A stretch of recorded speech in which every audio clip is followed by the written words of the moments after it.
Hi guys, I'm Sachin Uppal. I'm the co-founder of Fanvideo. We help create people-driven content. Today I'm going to talk about 4 Fs of consumer behavior that is shaping the purchase decisions in India. You can see the three, which is fans, fanatics, and fear. And yes, the fourth one is the four-letter word that starts with F. Now that I have a little bit of your attention, let's talk about retention in RoAS mix. All right, India has changed. We all know that India has changed. The reason why I say this is because Indian consumers today have a lot of choice. They have a lot of choice in terms of pricing, services, deliverability, so on and so forth, right?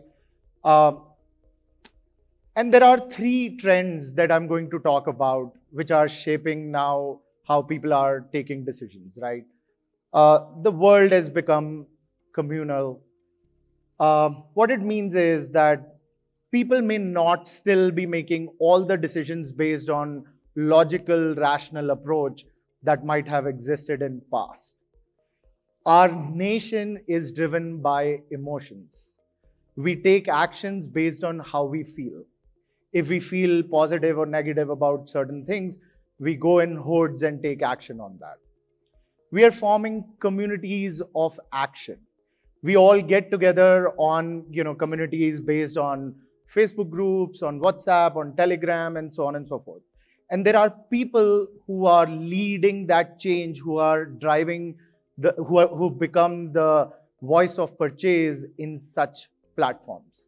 Why am I talking about all this? Because we need to now start rethinking about our marketing and retention.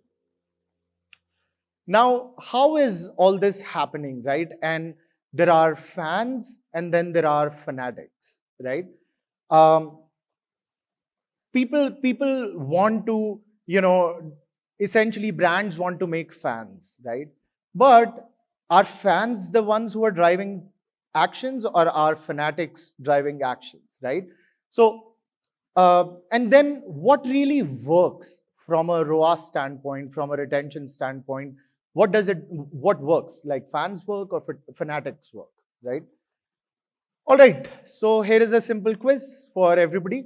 Here are two companies, Company A and Company B. Company A was established in 2006.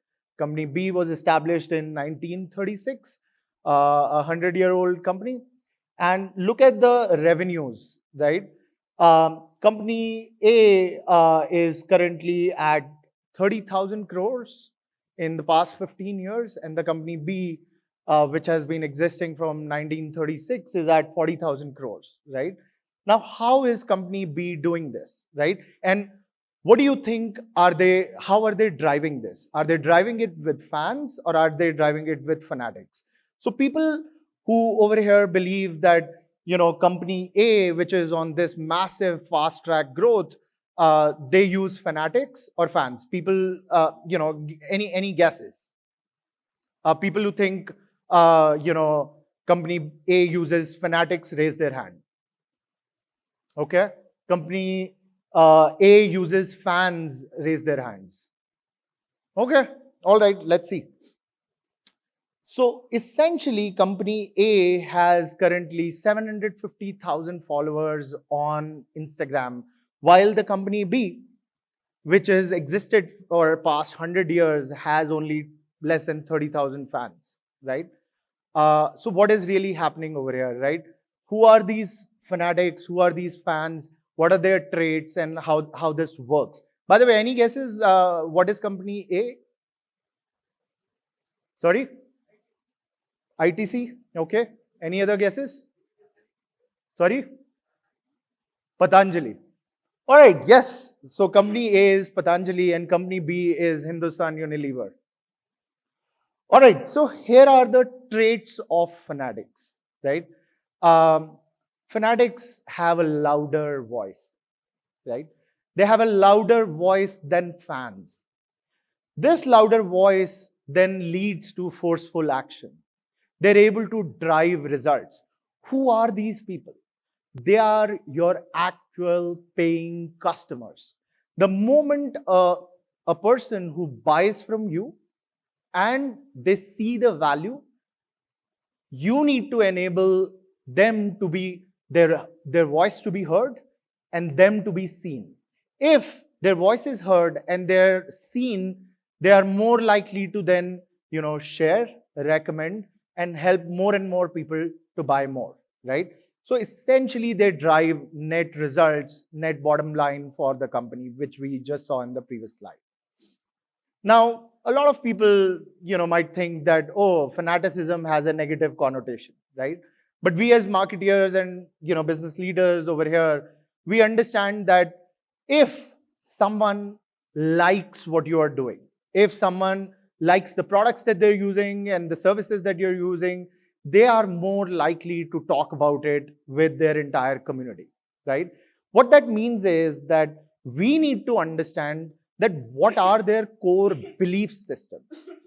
Once you understand the belief systems of this audience, you are more likely to build much deeper, longer term, connections with them. And these motivations that you enable for these fanatics will drive action for you. So you can leverage fanaticism for positive and for good. All right, so, this is a retention focused conference. The starting part was largely to help understand a concept called CACs. Everybody understands CAC, or the cost of acquisition. I'm introducing a new concept over here, which is called CACs. Now, what is CACs? CACs is nothing but, acquiring the customer and then looking at their ARPU, which is the average revenue per user, and then looking at their retention rate, and then looking at how many referrals and organic impact that person is bringing.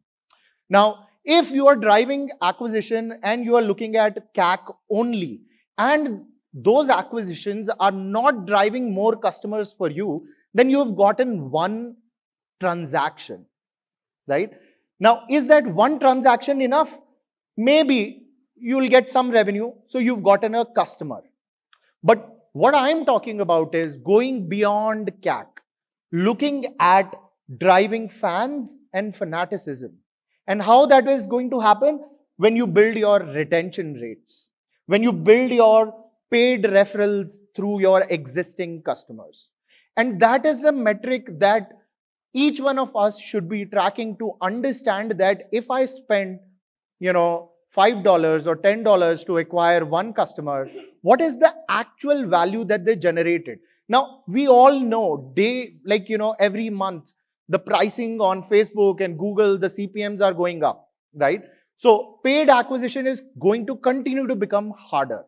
It is only going to, the brands which understand CACs as a metrics are the ones who are going to, compete better. Otherwise, it is going to become very, very hard to compete in the market. The companies which have very high, very deep pockets and VC money and so on and so forth, they might be able to compete.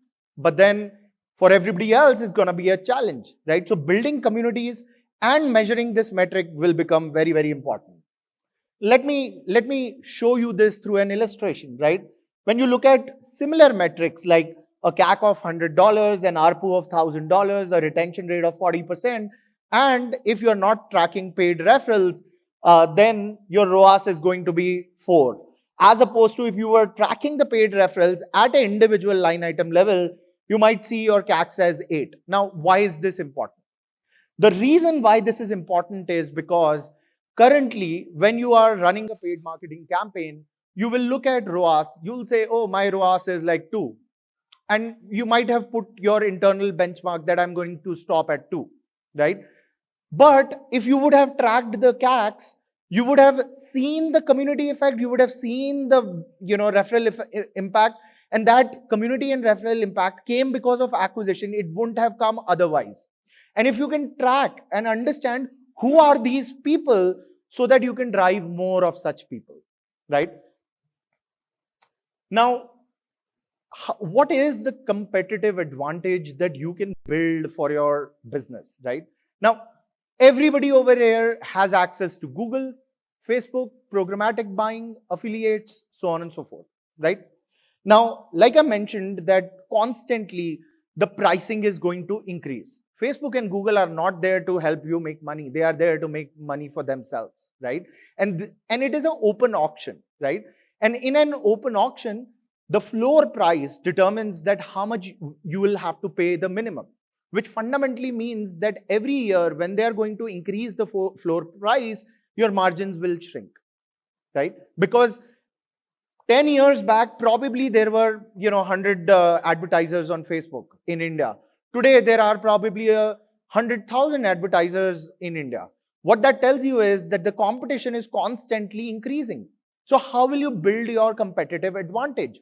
One, you can use creatives. Now, when you think about, if it is an open auction, that means that anybody who gets a higher CTR will get more inventory and will drive better performance, right? And hence, you can use authenticity of your real customers in your creatives. In my past experiments, I have seen that when I deployed my customer's voice in my creatives, I saw at least a 3x jump in my click-through rates. My cost of acquisition came to half, which is a massive competitive advantage. Nothing beats retention, right? Like if in the previous equation, if you have a high retention rate, that means the customer is going to keep coming back and buy more and refer more, right? So CACs essentially becomes your competitive advantage. One last point that I want to add to this is leverage AI for retention. What I mean by that is this. If you are able to identify these fanatics through AI, where you are able to identify what are the behaviors of these people when they were buying with you. What Facebook ad or what ad did they come from? Did they come from referrals? Did they, what behavior did they show on your website? So on and so forth. And then did an AI technology is able to identify what variable led to a change, right? And with that, you are able to identify more and more such people whom you can incentivize. So to summarize, focusing on CAC will help you expand your retention and advocacy. Higher revenue, subsidize your CAC, which will lead to better competition in the market. Now, let's understand how do we identify these people who are fans or fanatics for us, right?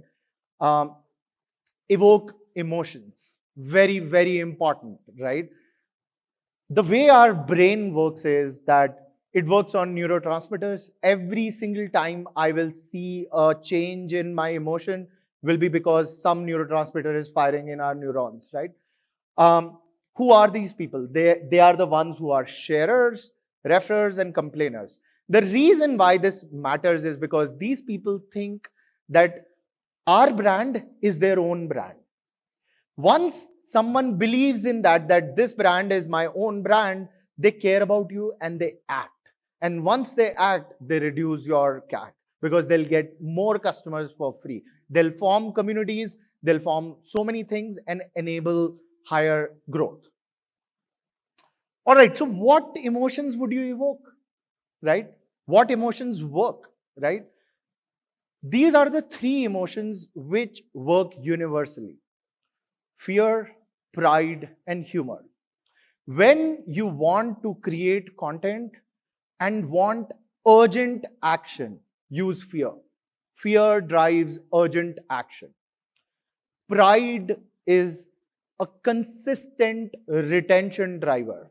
If people take pride in your product or the way they are using your services or product, they are going to take pride and then keep talking about it with several, more people in their community, right?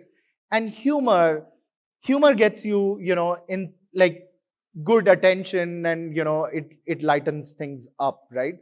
So I'm going to now share a funny video, which is made by one of my favorite people, Sindhu Biswal, from betterhalf.ai. Just one sec. Finding a ghost is easier than finding a life partner. Use BetterHalf app to arrange a love marriage. There are lakhs of verified profiles looking to marry. I'm sorry.